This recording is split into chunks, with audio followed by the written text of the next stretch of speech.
we just got Samsung's new 12.4-inch Tab S8 Plus, and we are gonna see, does it beat out Apple's 12.9-inch iPad Pro while saving you hundreds of dollars? We are going to be comparing everything from the designs, the displays, the performance of the CPU and the graphics, the cameras, the speakers, and much more. One thing that shocks me is just how slim this box is. I'm guessing that Samsung is no longer including a charger, not only with their phones following Apple, but with their tablets as well. Actually, let's check that.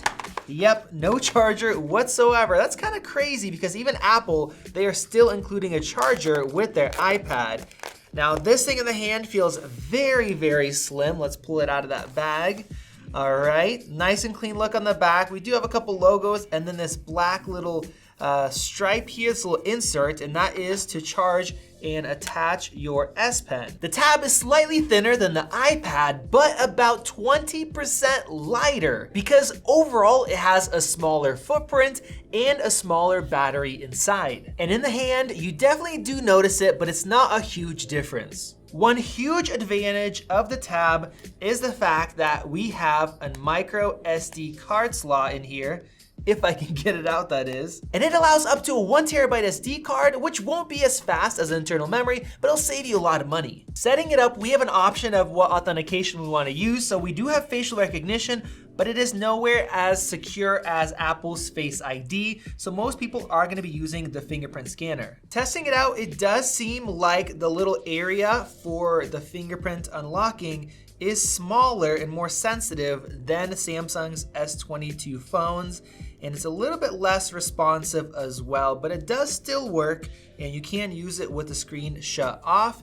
Now on the iPad, of course, we have Face ID, so you can tap and just slide up. And the benefit of Face ID is that when you open up an application, you don't have to take your hand off and put your fingerprint there. It will just automatically authenticate. I think overall it is more convenient. Now we have heard some great things about the speakers in Samsung's latest tablets, so let's go ahead and compare them. Both have a quad speaker setup, and I'm gonna go into the menu and make sure that Dolby Atmos is enabled, and let's go ahead and take a listen.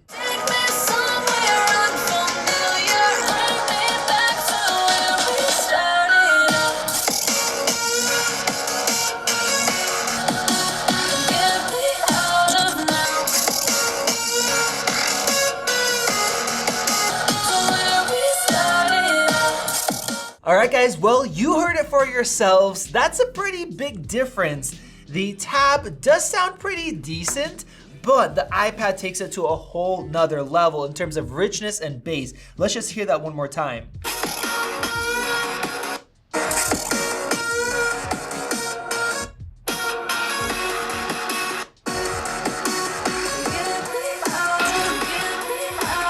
Loudness is not a massive difference. This iPad's a little bit louder, just the highs aren't as sharp, but that deepness of the bass and the richness of the mids are definitely better. Now, what we will have to see is how the iPad compares to the Tab S8 Ultra, that is the larger 14-inch size, and we will be having that comparison coming up here very, very soon. So make sure you guys subscribe down below if you guys want to see that, and if you want to help us reach our goal of 1 million subscribers. And now let's talk about displays because we have a ton of differences. Now the pixels per inch, they are very close, and the size is also very similar, 12.4 compared to 12.9. But as you guys see for yourselves, because of the difference in aspect ratio, the iPad actually has about 15% more screen real estate. Now the technologies are also different. We have OLED over here compared to mini LED. So let's look at all of those differences and what that means in the real world. We're gonna start out with reflectivity. And as you guys can see, the OLED display, even though it's supposed to have pure blacks, it looks gray because the coatings on this display are nowhere near Apple's anti-reflectivity coatings. And now getting into brightness, I have both set to about 20%. And with OLEDs, you do have that flickering, which for video cameras, they look like lines. And that is something that bugs some people. We'll also talk about blooming here in just a bit. But now let's go ahead and maximize the brightness. I adjusted that top camera so it's not blown out, and you could see that the iPad is brighter, by about 100 nits or so when we max out the screens. Now that does not tell the whole story because we also have differences in viewing angles, and when we're playing back HDR video, this iPad is able to reach up to 1,600 nits, whereas the Tab S8 Plus reaches up to only 500. Because of this, the iPad provides a much brighter image with bright specular highlights that really pop because of the mini LED screen. And even though the iPad does have a more square aspect ratio, when you're watching videos, the actual viewable size is about the same. And even though OLED does have pure blacks, because of the pretty reflective display, they look a lot more gray than the iPad. So I gotta be honest, going into this, I did think that the Tab would be better for watching movies simply because of the aspect ratio being better for videos, and I thought the speakers are gonna do better than they did. And then also the fact that it's OLED, but in reality, because of things we just covered, the iPad is a better movie watching experience with those better speakers as well. Now, the one downfall of the mini LED screen is blooming. I just put it into the toughest situation possible. Our brightness is maxed out with this black scene, and we do see some glow around some of these highlights and also the menu bars as well when they pop up and it's turned up all the way. Now the Tab's OLED display does not have that, so in these crazy scenarios, it is better for that, but then you don't get the same specular highlights as well. Now it's really up to you what bugs you more, blooming if you have the brightness turned up with HDR in completely dark rooms or super dark rooms, or dealing with not as bright of a screen and having a lot more reflectivity in normal lighting or outdoors. Both of these displays are 120 Hz panels, and I'm glad that Samsung out of the box has it set to high to give you that really nice smoothness, but you can also switch it to standard if you want to save battery life. Now it's interesting because last time with the Tab S7, they had adaptive refresh rate, which would change your refresh rate to save battery but also be smooth, just like Apple's Pro Motion. Now Apple has no toggle, it's all automatic, and you always get the best performance and mix of battery life. Now one thing I love is that Samsung includes their S Pen in the box. You don't have to spend $129 more to buy it after you buy your iPad, so that is great. And I also do like that it's lighter, it is smaller, it's just more compact overall. But then when we compare the performance, even though both are 120 Hz, the iPad has no delay whatsoever, whereas the S Pen does have delay if you're drawing faster. Now with that said, most people probably won't care about this too much unless you're professional or you gotta do something super quick. And as far as the way these attach, the S Pen attaches on the back here, which I don't think is as convenient because it's easier to pop off unless you're using that case, whereas the Apple Pencil, it attaches at the top, so it's more out of your way. And now we have to cover the keyboard cases and decks. Apple's Magic Keyboard is definitely nicer than what Samsung offers. The build quality is better, the trackpad, it has an even click feel all around, and we have an extra charging port that leaves your USB-C port on the iPad available for Thunderbolt connections or USB or anything you really need. As for the Tab S8, it uses same keyboard cases as the Tab S7, and in front of me I have the regular one that comes in $160, and that is because Samsung is giving these away for free, which is a great deal. Now this one does not have the trackpad built in, so you have to use a mouse or just a touchscreen, but the keyboard feel and the typing does feel quite nice. Now this one is not adjustable like the iPad is or the other keyboard cover, but it does have a little slot on the back here to keep your pen secure and allow it to magnetize. And a really cool feature is that we have another area right here that will keep your S Pen secure without adding the extra bulk on the back like their more expensive $230 keyboard cover will. Now Apple's comes in at $350, which is just mind-numbingly expensive for a keyboard case. So even though it is nice, you're definitely paying for it. Now the killer feature of the Samsung is DeX, which turns your tablet into pretty much a whole regular desktop operating system that you would have with a laptop. Now the iPad does have multitasking, but it is nothing like what DeX offers, which really lets you do pretty much anything you want. Now, I hammered Apple really hard with my review of the iPad Pro with the M1 processor because the performance is there, but iPadOS is still so locked down with blatant software issues or limitations that Apple doesn't want to address. But with DeX, you have full control. You can even connect this to a display, hook up a keyboard and a mouse, and use it like an actual computer. And another killer feature with the Tab S8 Plus is the fact that the camera is positioned horizontally, the way you would want it to be positioned if you're using a keyboard case, if you're in a Zoom conference, or really anything else like that, even playing games.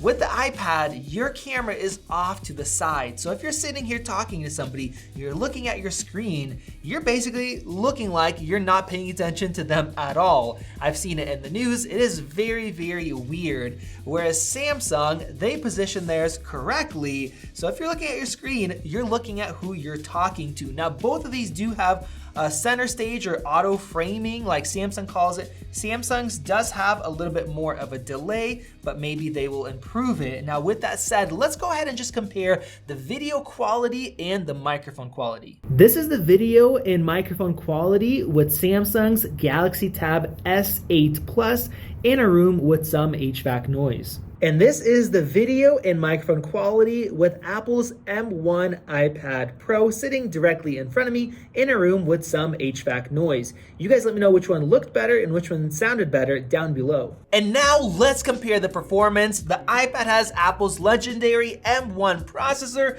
whereas the Samsung has Snapdragon's latest 8 Gen 1 CPU. Let's go ahead and test out the SSDs first because both of these have 256 gigs of SSD and 8 gigs of RAM. All right, wow, I was not expecting that big of a difference. The iPad has incredibly fast storage, so you're definitely getting what you're paying for.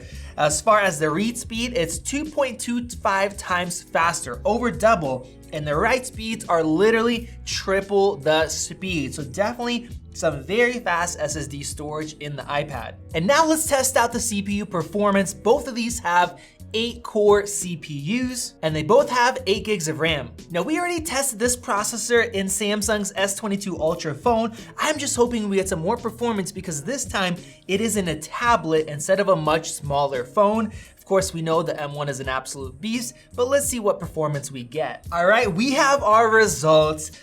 And it looks like the Tab S8 Plus actually might be a little bit slower than the Samsung phone. Now, as far as single core score, we have a difference of 38% in favor of the iPad, but in multi-core score, over double. 2.15 basically just blows it away in terms of performance. Now, the question is up to you. Do you need that much performance? The main benefit is being able to use this iPad 2, 3, 4, 5 years from now and still have enough performance. On top of that, the really nice decoders and encoders if you want to work with video.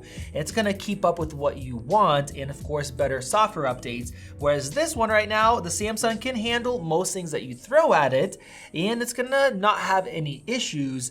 But a couple of years from now, you will start to notice that you would want more performance. Now, let's go ahead and see what this means in the real world. This is gonna test how snappy and responsive the iPads are. And look at that. Wow, that is 2.5 times more runs per minute. So definitely that single core performance and multi-core is amazing with the iPad. But what about graphics performance? I'm gonna run 3D Mark's excellent Wildlife Extreme test in the unlimited mode. That way we don't have any frame rate caps or anything like that. The results are in, and once again, we kind of have a slaughter with the graphics in the latest Snapdragon being a big improvement compared to the last models, but still nowhere near the performance of the M1, which gets a score of over 5,000 compared to 2,200. So 13 frames per second compared to 30.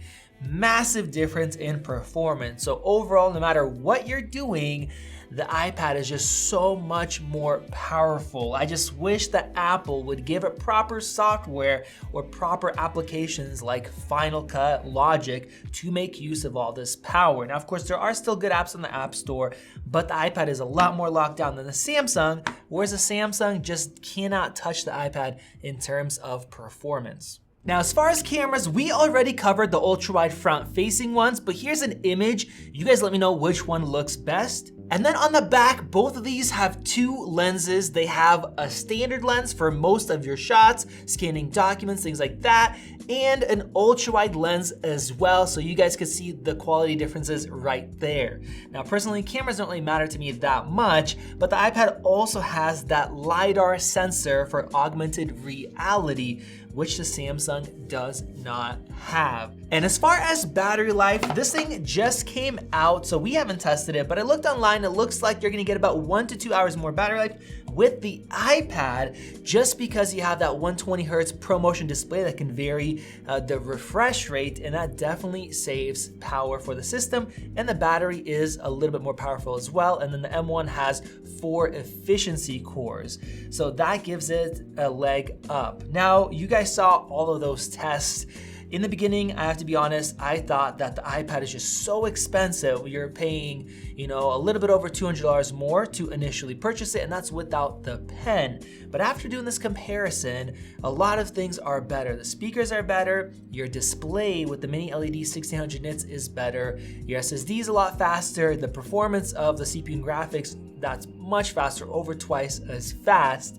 You also have Face ID. So overall, it is the better tablet. It's a shame that it's locked down, like I said. So if you need something that doesn't have a lot of performance or as much, you don't need that, but you want more flexibility, the Android is the way to go. But the iPad just offers a lot more performance and features for the money as far as hardware, and it's gonna get better resale. You guys let me know your thoughts down in the comment section below. Go ahead and click that circle above to subscribe if you guys wanna see the same comparison, but with the Tab S8 Ultra that we will be coming out with very soon. Check out one of those videos right there. This has been Max, and I'll see you in the next video.